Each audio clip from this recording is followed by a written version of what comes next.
যে ঘরের মাঠের ম্যাচগুলো জিততে হবে আমাদের। আমরা খুবই বাজে ক্রিকেট খেলেছিলাম লাস্ট সার্কেলে ঘরের মাঠে। তো ঘরের মাঠে যদি আমরা জিতে থাকতাম তাহলে কিন্তু আমরা হয়তো আরো 2টা ম্যাচ বা 3টা ম্যাচ বেশি জেতে থাকতো। সো চিন্তা তো এটা যে ঘরের মাঠে টেস্ট গুলো আমরা কিভাবে জিততে পারি। ঘরের মাঠে যখন টেস্ট হবে তখন আসলে ওইভাবে আরেকটু প্ল্যান স্পেসিফিক প্ল্যান করে খেলবো ইনশাল্লাহ।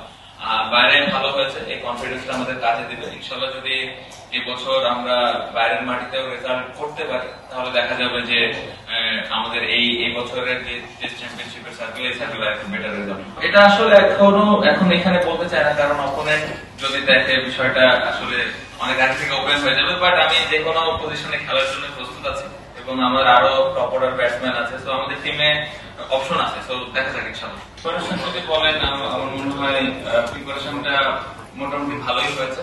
বাট হ্যাঁ, এটা বলবো যে আরেকটু বেটার হতে পারতো। পাকিস্তান সিরিজটা একটু ডিলে হলো, যার কারণে একটু সময়টা কম পাওয়া গেছে কিছু ক্ষেত্রে। বাট এক্সকিউজ হিসেবে এটা দিতে চাই না। বাট যতটুকু হয়েছে আলহামদুলিল্লাহ ভালো প্রিপারেশন হয়েছে। শ্রীলঙ্কায় টেস্টে আমরা এর আগে জিতেছি। সো আশা করবো যে এবারও ভালো কিছু হবে। এটা তো অনেক অনেক বড় স্বপ্ন। এত দূরে যদি আমি এখনো চিন্তা করি তাহলে আসলে বোকামি হবে আমার কাছে মনে হয়। ছোট ছোট ভাবে যদি আমরা আগাইতে পারি তাহলে খুব ভালো। কারণ আপনি যদি দেখেন, আমরা যখন শুরু করেছিলাম এর আগের সার্কেলে আমরা একটা ম্যাচ জিতেছিলাম, গত সার্কেলে আমরা 4টা ম্যাচ জিতেছি। তো আমাদের একটু ইমপ্রুভ হয়েছে। সো টার্গেট থাকবে যে সার্কেলে কিভাবে আরো 2টা 3টা ম্যাচ বেশি জিততে পারি। সো যদি আমরা এইভাবে ছোট ছোট চিন্তা করে আগাতে পারি, কেননা একটা সময় হয়তো বাংলাদেশ টিম একদিন ফাইনাল খেলবে। বাট খুব ইম্পর্টেন্ট যে আমরা এই বছর, এই নেক্সট 2 বছরের মধ্যে গত বছরের থেকে কিভাবে বেটার রেজাল্ট করব।